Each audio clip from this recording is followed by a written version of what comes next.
시중에 워낙 많은 양의 보험 상품들이 쏟아져 나오다 보니 대다수의 소비자들이 보험을 어려워하는 게 현실입니다. 하지만 보험 이름만 제대로 알더라도, 다시 말해 보험의 명칭이 담고 있는 뜻만 자세히 알아둔다면 보험을 이해하는 데 큰 도움이 됩니다. 일반적으로 보험 상품은 이름부터 너무 길고 복잡한 편이죠. 예를 들어 삼삼생명 무배당 유니버셜 종신 골드보험, 한한생명 트리플 라이프 연금보험, 교교생명 큰사랑 CI보험 등 실제 판매되고 있는 보험 상품의 이름이지만 이름만 봐서는 무엇을 보장하는지 가늠하기 어렵죠. 하지만 보험의 이름을 정하는 형식은 어느 정도 정형화되어 있습니다. 규칙을 한번 알아두면 이름만 봐도 보험 상품의 성격을 대략 파악할 수 있는 것이죠. 일반적으로 보험 상품명은 크게 네 부분으로 나뉘는데요. 각 부분별로 회사명, 배당 여부, 부가기능, 본질적인 보장기능 등 4개 항목이 반영되어 있습니다. 상품명 제일 앞자리는 보험사 이름이 차지합니다. 회사명을 보면 해당 상품이 생명보험사의 것인지 손해보험사의 것인지 알 수 있겠죠. 물론 금융의 복합화로 생명보험과 손해보험 상품의 장벽이 점차 무너지고 있지만 생명보험과 손해보험은 기본적으로 차이가 있습니다. 생명보험은 사람의 생명을 담보하는 상품을, 손해보험은 재산상의 손해를 보장하는 상품을 주로 취급합니다. 똑같이 의료비를 보장해주는 상품이어도 생명보험사의 것은 암 진단 시 3천만 원처럼 특정 질병에 걸렸을 때 정해진 금액을 지급하는 상품이 대부분이고, 손해보험사의 보험 상품은 실제 본인이 쓴 금액을 지급합니다. 회사명 다음에는 무배당, 유배당 등 배당 여부가 표시되는데요. 보험료 운영에 따른 성과를 계약자에게 배당하는지를 나타내는 것입니다. 생명보험 상품은 보험사가 과거 통계를 바탕으로 향후 금리와 사고 발생 가능성을 가정해 보험료를 산정하고 그에 따라 보험료를 받고 있습니다. 하지만 경우에 따라서는 시장 금리와 각종 사고 발생률이 당초 예상과 달라질 수 있는데요. 예상보다 자산운용 수익이 늘어난다거나 사고가 줄어 보험금 지급이 줄어들어 잉여금이 생길 수도 있습니다. 이러한 경우 고객에게 배당을 하겠다고 약속한 것이 유배당 상품입니다. 과거에는 유배당 상품이 많았지만 현재는 국내 생명보험사 대부분이 고객에게 잉여금을 돌려주지 않는 무배당 상품 위주로 판매 중입니다. 그래서 시중에서 판매되는 생명보험 상품명에는 무배당 또는 무자가 포함되어 있는 경우가 많은 것이죠. 그러면 무배당 상품보다는 유배당 상품이 고객에게는 좋은 거겠네요? 뭐 꼭 그렇지는 않아요. 쉽게 생각하면 그래도 배당을 받는 게 낫지 않느냐고 이제 생각하겠지만, 그 보험 상품을 개발할 때 무배당 상품으로 개발하게 되면 유배당 상품보다 보험료를 좀 낮출 수 있거든요. 그러니까 아무래도 뭐 보험사 입장에서는 유배당 상품보다 무배당 상품이 좀 부담이 좀 줄겠죠. 그래서 애초에 그 무배당 상품으로 개발을 하고 추후 이제 이익이 좀 남으면 그냥 보험회사가 가져가게끔 뭐 그렇게 한 것 같아요. 그래서 고객이 뭐 아무래도 이제 고객 입장에서 보면 뭐 유배당 상품보다 뭐 낮은 보험료를 좀 적용받으니까 그래도 뭐 아주 불리하다고 뭐 혹은 또 나쁘다고 보긴 좀 어려운 거죠. 예.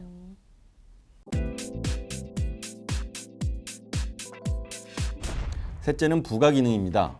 생명보험은 보장기간이 보통 20년 이상 장기 유지된다는 점에서 물가 상승, 금리 변동 등 외부 요인은 물론 가입 고객의 경제 상황 변동 등의 내부 요인에도 유연하게 대응하기 힘든 단점을 가지고 있습니다.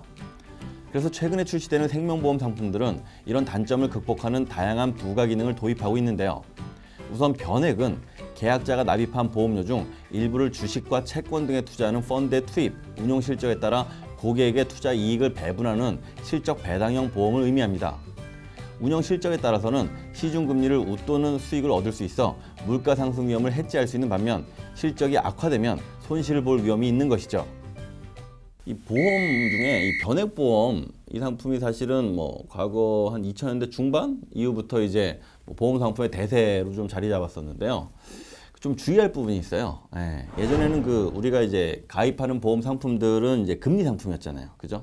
근데 저금리가 이제 계속 지속되다 보니까 보험료를 뭐 주식이나 좀 채권에 투자해서 보험금을 좀 불리거나 연금액을 좀 늘리겠다는 둥, 좀 적립액을 늘리겠다라는 얘기가 이제 많았거든요. 그래서 그게 이제 변액보험인데 여기까지는 좀 아주 좋아요. 근데 이제 변액보험의 가장 큰 문제는 가입자가 투자를 좀 잘 모른다라는 데 있어요.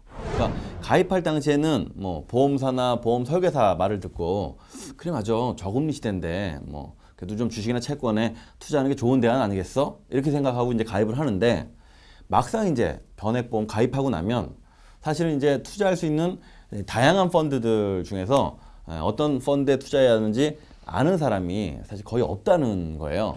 아니, 보험 설계사가 좋은 펀드를 추천해주지 않나요?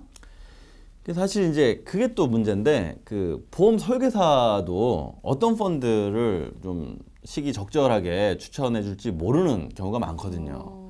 그러니까 아시다시피 이제 사실 펀드는 뭐 증권사용이잖아요. 예. 근데 사실 증권사도 펀드 추천을 잘 못하는 경우가 많잖아요. 많죠. 자, 그래서 이제 뭐 보험사나 보험 설계사가 적절한 펀드를 추천한다? 예, 좀 어려운 게 현실이라는 거예요. 그래서 변액보험에 이제 포함된 이제 펀드들이 수가 그렇게 많지가 않아요. 몇 개 없는데 뭐 한 10몇 개에서 뭐 20몇 개 될 거예요. 근데 요 안에 있는 펀드들 수십 개밖에 안 되는 그 펀드들 내에서 이 막 변동하는 경기 상황 여기에 이제 대응해 가면서 적절한 펀드를 좀 갈아탄다? 아, 이게 좀 쉽지 않다라는 거죠. 그러니까 한마디로 좀 마음에 안 들어도 이 갈아탈 수 있는 펀드 선택의 폭이 좀 대단히 좀 좁아진다. 그런 얘기죠. 그렇겠네요. 아니, 결국 운용 실력을 인정받는 보험사나 실력 좋은 보험 설계사한테 가입하는 게 좋은 대안이겠네요. 그렇죠. 그게 이제 제일 좋은 대안이고 제일 좋은 방법이긴 한데 사실 실력 좋은 분, 실력 뛰어난 보험 설계사를 찾기가 쉽지 않은 게 문제예요. 그 참 그런 걸 좀 시스템으로 이렇게 좀 갖추면 좋겠는데 그런 게 아무래도 좀 문제인 것 같아요.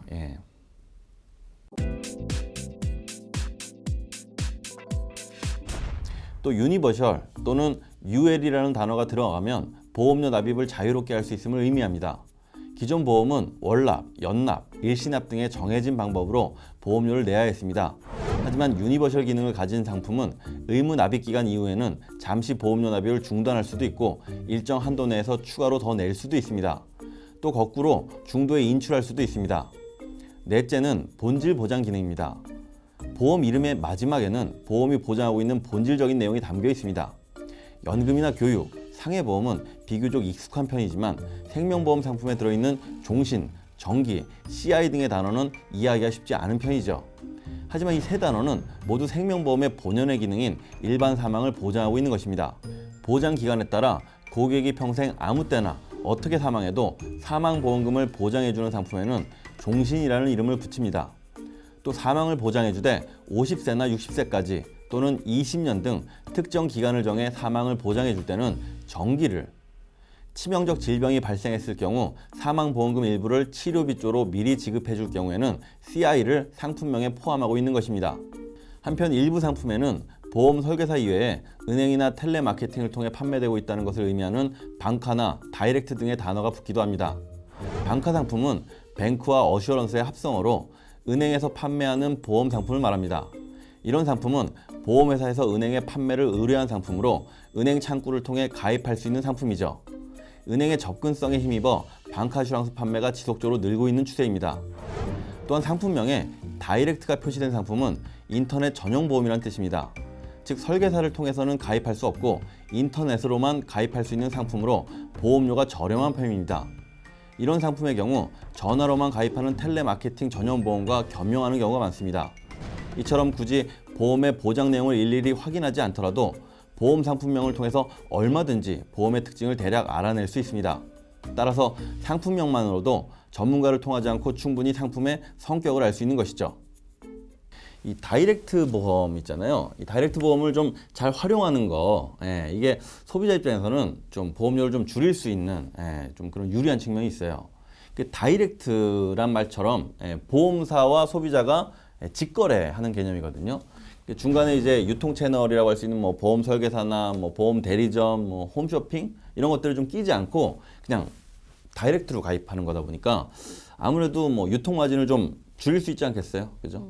그러니까 같은 보험이라도 뭐 다이렉트로 가입하면 보험료가 대폭 좀 줄어드는 그런 효과가 있는 거죠. 그런데 보험사 홈페이지에 들어가서 직접 가입하려면 진짜 무슨 소린지 모를 때가 많아가지고 가입이 쉽지 않거든요. 오히려 그냥 보험 설계사가 설명해 주는 걸 듣는 게 낫다는 생각이 들어요. 아, 그렇죠. 예, 뭐 아무래도 이제 서비스가 빠진 거나 다름없다 보니까 혼자서 가입하려 보면 좀 어려워 보일 수 있어요. 그래서 보험 초보인 분께서 만약에 혼자서 가입하겠다, 홈페이지 좀 들어가서 설계하겠다, 제분 모니터 부술지도 몰라요. 그래서 보험사들도 다이렉트로 판매하는 상품들로는 좀 비교적 쉬운 상품들, 좀 가입하기 좀 아무래도 좀 접근하기 쉬운 상품들 이런 것들을 좀 올려놓거든요. 그래서 좀 복잡하고 어려운 상품들은 뭐 보험 설계사 채널 이제 활용하는 게 좋고요. 좀 더 단순하고 좀 쉬운 상품들은 이왕이면 뭐 다이렉트 보험 이런 것들 상품 이용하는 게 낫겠죠. 제 생각에는 그 충전스쿨에서 실력 좀 이렇게 쌓으시면 아마 웬만한 다이렉트 보험 상품들 다 가입하실 수 있으실 거예요. 너무 대놓고 공부하신다.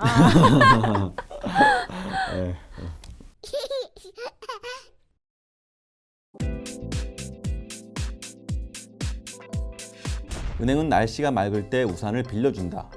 하지만 비가 오려고 하면 우산을 돌려받는다. 보험회사는 날씨가 맑을 때는 우산을 보관하고 있다가 비가 오면 우산을 돌려준다. 우리에게 톰 소여의 모험으로 친숙한 마크 트웨인의 말입니다. 은행과 보험회사의 차이를 재밌게 풍자했죠. 간혹 풍자와 다른 경우들도 있겠습니다만 어찌됐든 비가 오기 전에 우산을 준비하는 것은 현명한 일일 것입니다. 여러분은 우산을 보관하고 계신가요? 돈에 얽매이지 않고 돈을 바로잡는 삶, 충전스쿨의 양보석이었습니다. 감사합니다.